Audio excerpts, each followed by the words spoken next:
Siz bilirsiniz ki, Azərbaycan xalqının sinəsində dağlar var. 1828-ci ilin dağı var. 1813-cü ilin Gülüstan müqaviləsinin, Türkmençay müqaviləsinin dağları var Azərbaycan xalqının köksündə. Azərbaycan bugün kiçik məmləkətdir, hətta kiçik millət də deyirlər bizə. Amma klasik Azərbaycan çox əzəmətlidir, çox böyükdür. Bəzən bu biz əzəməti layiqincə qiymətləndirə bilmirik. Şah İsmail Xətai dövründə Azərbaycan olub 2.800.000 kvadrat kilometr.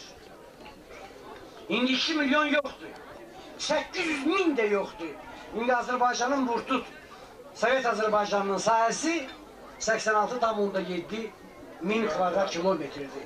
Yəni Azərbaycan 30 dəfə kiçildirib. Azərbaycan deyirlər 2 yerə parçalanıb, yox, Azərbaycan 200 yerə parçalanıb. Rüşvətlə parçalayıb, Rüşvət Akademiyası Azərbaycanı. Nakəslik, namərdlik, xəbislik, ayağından çəkmək. Bir dəfə Sabir Rüstəmxanlıya sual verirlər ki, haçan bu fəlakətlərə, bu mənəvi sırdaşmaya son qoyulacaq? Dedi, 30 milyonluq Azərbaycan yarananda, vahidləşəndə, bu zırlıq, bu rüşvət, bu şirkab, bu dələduzluq, bu çəkişmə son 170 ilin məhsuludur. İmperiyanın, sümürgəçilik dövrünün məhsuludur. Sümürgəçilik aradan qalxanda, Azərbaycan dərdləri də aradan qalxacaq. Azərbaycan vahidləşəndə, bütövləşəndə bu dərdlərimiz aradan qalxacaq. Mən bu sözlərə böyük iman bəsləyirəm. İmperiya dövründə, şarlıq dövründə harada mütərəqqi bir ideya doğubsa, dərhal Velikorussovizmi ora öz parmağını qoyub, ora yasak işarəsini qoyub. Məsələn, İslamçılıq, məsələn, türkçülük, İslamçılığın baniləri, türkçülüğün baniləri, bizim milli qəhrəmanımız Cavad xan, Əli bəy Hüseynzadə, Əhməd bəy Ağaoğlu, Məhəmməd Əmin Rəsulzadə, heykəli qızıldan tökülməli milli qəhrəmanımız. Harada işçi varsa, harada nur varsa, dərhal zülmət, bayquş zülməti, zülmət bayquşu kökü vurun üstünə. Ona görə biz bugün milli qəhrəmanlarımızı tanımaqda, qiymətləndirməkdə çətinlik çəkirik. Mən xatırlayıram ki, 37-ci ildə yalnız Mikail Müşfiq güllələnməyib. 37-ci ildə bizim millətimizin adı güllələnib, Türk sözü güllələnib. Zahirən deyirlər ki, nə böyük şey, nə böyük fərqi var, Azərbaycanlı ya Türk. Amma dərindən düşünəndə Azərbaycanlı sözünün tarixi 37-ci ildən bəridir. Bu halda sənin olur 51 yaşın. 51 yaşlı Azərbaycan milləti daşnaq millətçiliyin qabağında duruş gətirə bilərmi? Ya başqa millətçilərin qabağında duruş gətirə bilərmi? Amma Türk anlayışı ilə sənin 6000 illik tarixin maraqlanır. Mən mübahisə edirəm Mircə İbrahimovla. O deyir ki, xəli cızığından çıxma. Biz Azərbaycanlıyıq, vəssalam, qutardı getdi. Mən deyirəm ki, Mircə İbrahimov, baxı mən Xaqani tərcüm eləmişəm. Xaqani yazır ki, nə qılıncdan çəkinərik, nə qanlı dar ağacından. Çünki Türkük, ər köksümüz al qırmızı dan yeridir. Mən tərcüm eləmişəm. Nizami Gəncəvinin kitabı satışda indi.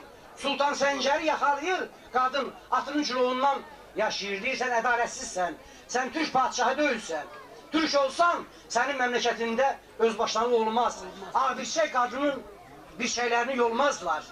Dağ kimi ucalmışdı bir zaman Türk dövləti, sarmışdı məmləkəti, ədaləti, şəfqəti, sən yıxdın o şöhrəti, batıb getdi o atsan, demək sən Türk deyilsən, yərmaçı bir hindusan.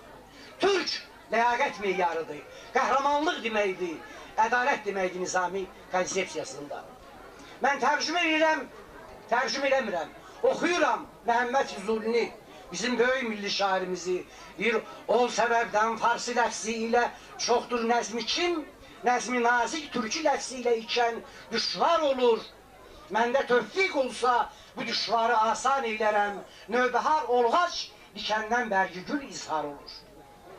Mən oxuyuram nəbatini, deyir mən beççi türkəm, mən türk oğluyam. Mən oxuyuram Dahi Ələşlər Sabiri, deyir türk qəzeti versə də əhlə ziya, mən onu almam əlimə mütləqa, çünki müsəlmanca konuşmaq mana eybidir, öz eybimizi anlarıq, Aybərək Allah nə gözəl canlarıq.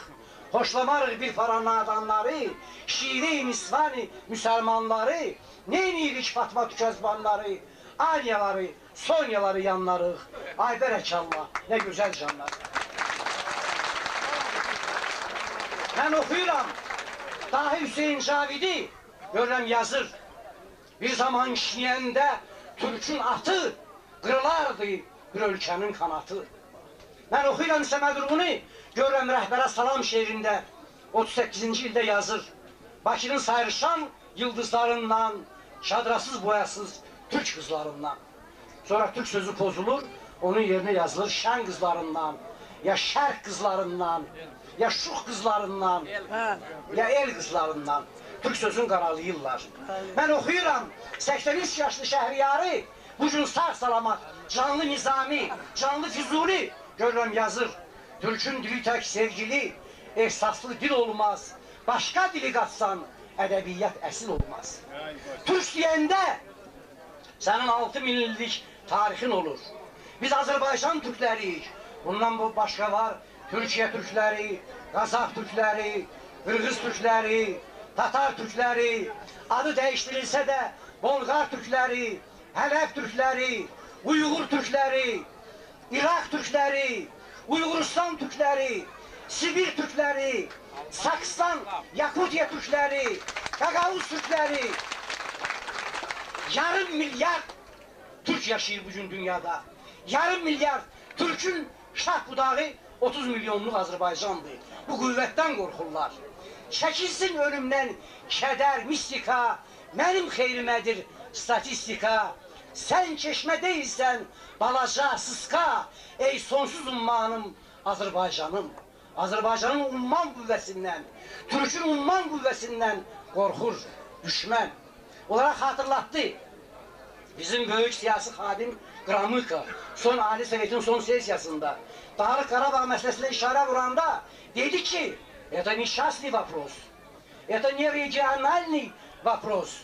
Повторяю, это несчастный вопрос.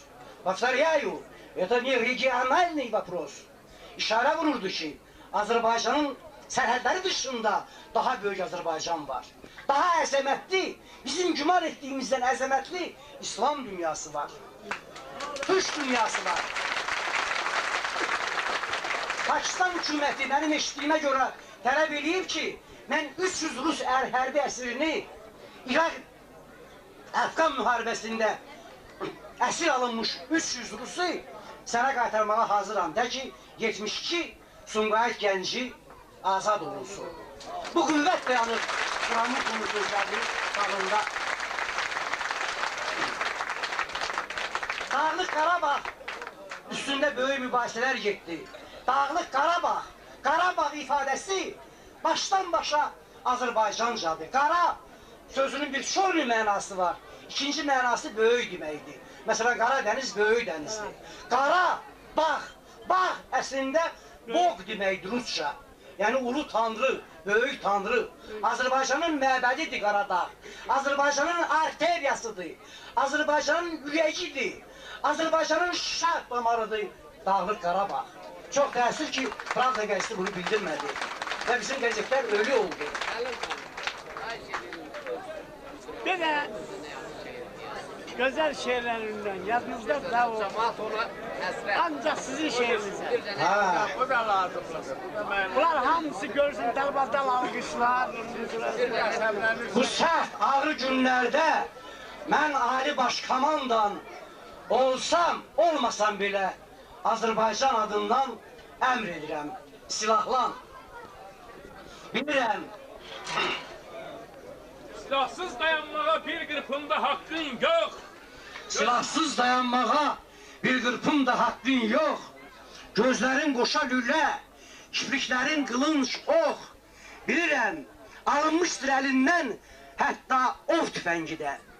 Nə qəm, kinlə silahlan, arxalı köpəklərə nifrətinlə silahlan, qeyrətinlə silahlan, daş kəsəylə, tüfəklə, dəyənəklə silahlan, nuş et ildırımları bir şimşəklə silahlan.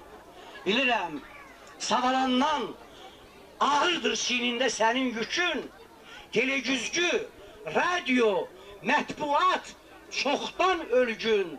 Yox, sən ölməməlisən, hələ ki gedib gələn nəfəsinlə silahlan. Qəfəsdəsənsə, qır, şat, qəfəsinlə silahlan.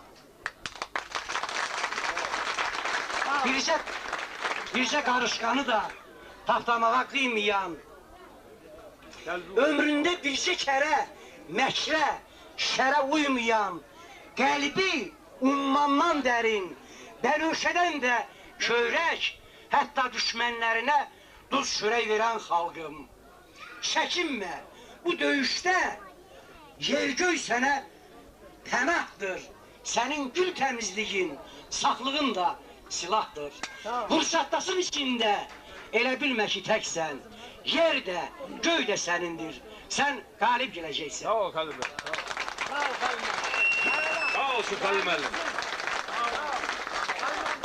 Xəlil müəllim demək istəyirdi ki, sizə nə borcludur bu xalq, bu torpaq. Sizə yağ vermişik, sürü vermişik, pambıq, qızıl balıq, kürü vermişik. Pul istəyibsiniz, pul da vermişik. Eşşəklə bərabər çul da vermişik. İndi də torpaq üçün el açıbsınız. Bir görün nə qədər alçalıbsınız. Yolçuluq yaraşmır heç adınıza. Tüpürüm mən sizin pul zatınıza.